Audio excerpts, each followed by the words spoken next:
जय श्री कृष्ण सभी को। बोलो तुलसी मैया की जय। जैसा कि हम जानते हैं कार्तिक का महीना चल रहा है और कार्तिक का महीना सभी महीनों में सबसे अधिक महत्वपूर्ण माना गया है। इस पूरे माह में स्नान, दान तथा अन्य धार्मिक कार्यों को करना बहुत ही शुभ माना जाता है और इस कार्तिक के महीने में ब्रह्म मुहूर्त स्नान को बहुत अधिक महत्व दिया जाता है और कार्तिक स्नान के साथ तुलसी माता की पूजा का भी बहुत महत्व है और इसी माह में तुलसी जी का विवाह भी कराया जाता है।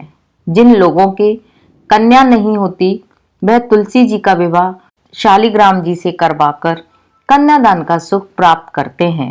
और कार्तिक के महीने से जुड़ी हुई एक तुलसी जी की कहानी मैं आपको सुनाने जा रही हूँ और कमेंट करके जरूर बताना कि आपको कहानी कैसी लगी। कार्तिक माह में सभी औरतें तुलसी जी को जल से सींचा करती थीं। एक बुढ़िया भी थी जो कार्तिक माह में तुलसी को सींचने जाती थी और जब भी वह तुलसी माता को सींचने जाती तो वह तुलसी माता से कहती, हे तुलसी माता, सत की दाता, मैं तेरा बिड़ला सींचती हूँ, मुझे बहू दे, पीतांबर की धोती दे, मीठा मीठा ग्रास दे, बैकुंठ का बास दे, चटका की चाल दे, पटका की मौत दे, चंदन का काठ दे, रानी सा राज दे, दाल भात का भोजन दे, ग्यारस की मौत दे, श्री कृष्ण का कांधा दे।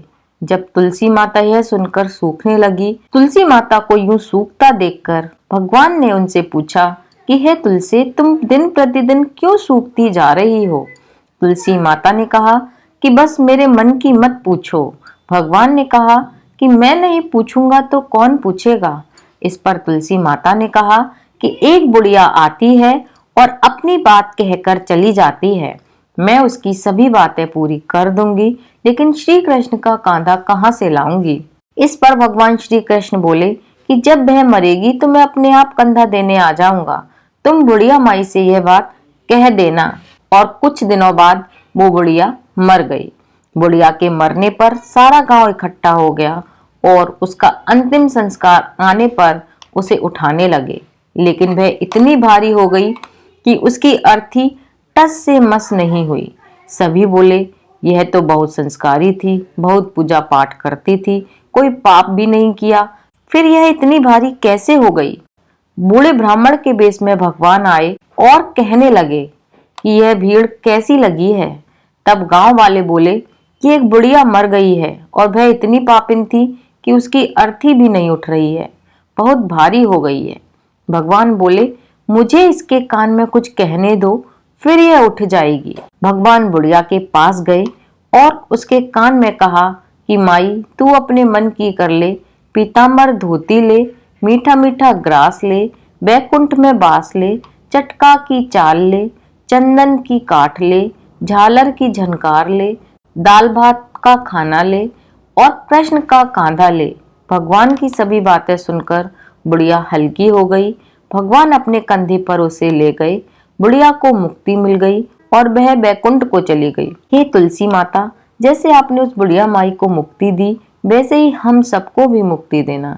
जैसे भगवान ने उसे कांधा दिया, हे भगवान, हम सबको भी कांधा देना। अब मैं आपको सुनाती हूँ तुलसी माता की दूसरी कहानी। कार्तिक मास के शुक्ल पक्ष की एकादशी पर भगवान विष्णु के शालिग्राम रूप और माता तुलसी का विवाह किया जाता है और कई लोग द्वादशी तिथि पर भी तुलसी विवाह करते हैं। तुलसी भगवान विष्णु को अति प्रिय है। तुलसी के बिना भगवान विष्णु भोग भी स्वीकार नहीं करते हैं।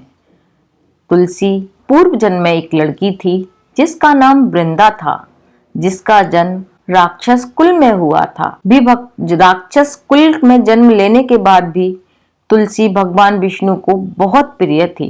तो आइए मैं आपको बताती हूँ भगवान विष्णु को तुलसी इतनी प्रिय क्यों है। तुलसी पूर्व जन्म में एक लड़की थी जिसका नाम वृंदा था।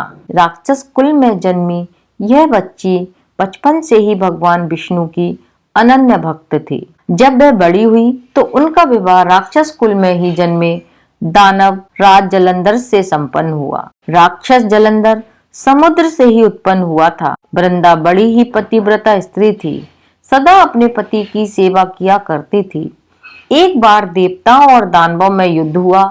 जब जलंधर युद्ध पर जाने लगा तो वृंदा ने कहा, स्वामी आप युद्ध पर जा रहे हैं, आप जब तक युद्ध में रहेंगे मैं पूजा में बैठकर आपकी जीत के लिए अनुष्ठान करूंगी, और जब तक आप नहीं लौट आते मैं अपना संकल्प नहीं छोड़ूंगी। जलंधर तो युद्ध में चला गया और वृंदा व्रत का संकल्प लेकर पूजा में बैठ गई। उसके व्रत के प्रभाव से ही देवता भी जलंधर को हरा नहीं सके। सभी देवता जब हारने लगे तो भगवान विष्णु के पास पहुंचे और सभी भगवान विष्णु से प्रार्थना करने लगे। भगवान बोले, वृंदा मेरी परम भक्त है, मैं उससे छल नहीं कर सकता। इस पर देवता बोले कि हे भगवान, और कोई दूसरा उपाय बताएं जिससे हमारी मदद हो। इस पर भगवान विष्णु ने जलंधर का रूप धरा और वृंदा के महल में पहुंच गए। वृंदा ने जैसे ही अपने पति को देखा तो तुरंत पूजा से उठ गई और उनके चरणों को छू लिया। इधर वृंदा का संकल्प टूटा, उधर युद्ध में देवताओं ने जलंधर को मार दिया और उसका सर काटकर अलग कर दिया। जलंधर का कटा हुआ सिर जब महल में आ गिरा तो वृंदा ने आश्चर्य से भगवान की ओर देखा, जिन्होंने जलंधर का रूप धर रखा था। इस पर भगवान विष्णु अपने रूप में आ गए पर कुछ बोल नहीं सके। वृंदा ने कुपित होकर भगवान को श्राप दे दिया कि वे पत्थर के हो जाएं। इसके चलते भगवान तुरंत पत्थर के हो गए। सभी देवताओं में हाहाकार मच गया। देवताओं की प्रार्थना के बाद वृंदा ने अपना श्राप वापस लिया और इसके बाद वे अपने पति का सिर लेकर सती हो गई। उनकी राख से एक पौधा निकला। जब भगवान विष्णु जी ने उस पौधे का नाम तुलसी रखा और कहा कि मैं इस पत्थर के रूप में भी रहूंगा, जिसे शालिग्राम के नाम से तुलसी जी के साथ ही पूजा जाऊंगा। इतना ही नहीं, उन्होंने कहा कि किसी भी शुभ कार्य में बिना तुलसी जी के भोग के पहले कुछ भी स्वीकार नहीं करूंगा।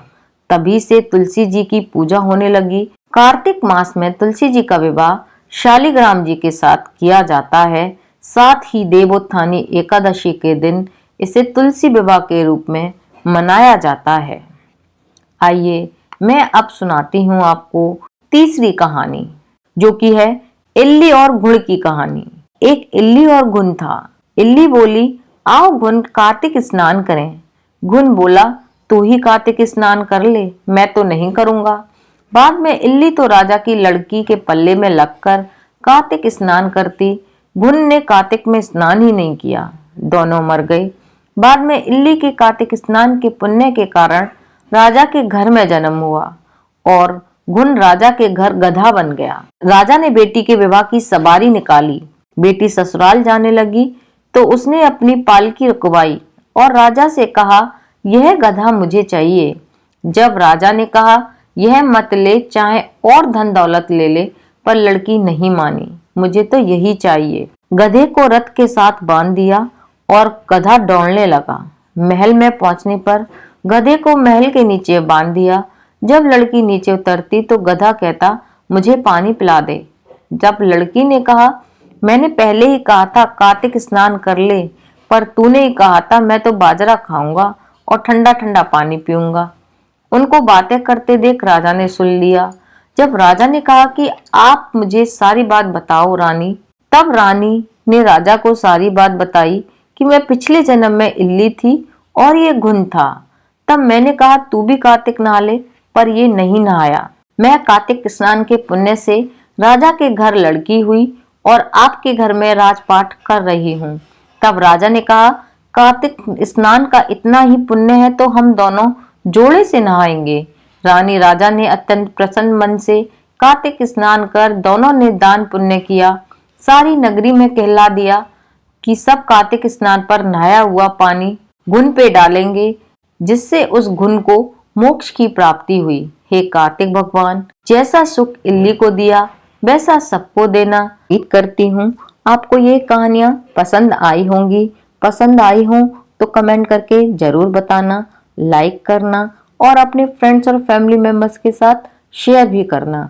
और एक बात बिल्कुल भी मत भूलना, जहाँ पर भी आपके घर में तुलसी माता का पौधा हो वहाँ दीपक जरूर जलाना।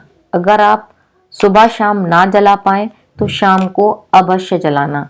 और आपके घर में तुलसी का पौधा ना हो तो आपके आस पड़ोस में, मंदिर में, कहीं पर भी तुलसी का पौधा हो तो दीपदान जरूर करना, क्योंकि कार्तिक के महीने में तुलसी के पौधे में दीपक लगाना बहुत ही शुभ माना जाता है। मिलती हूँ फिर एक नई जानकारी के साथ, तब तक के लिए जय श्री कृष्णा।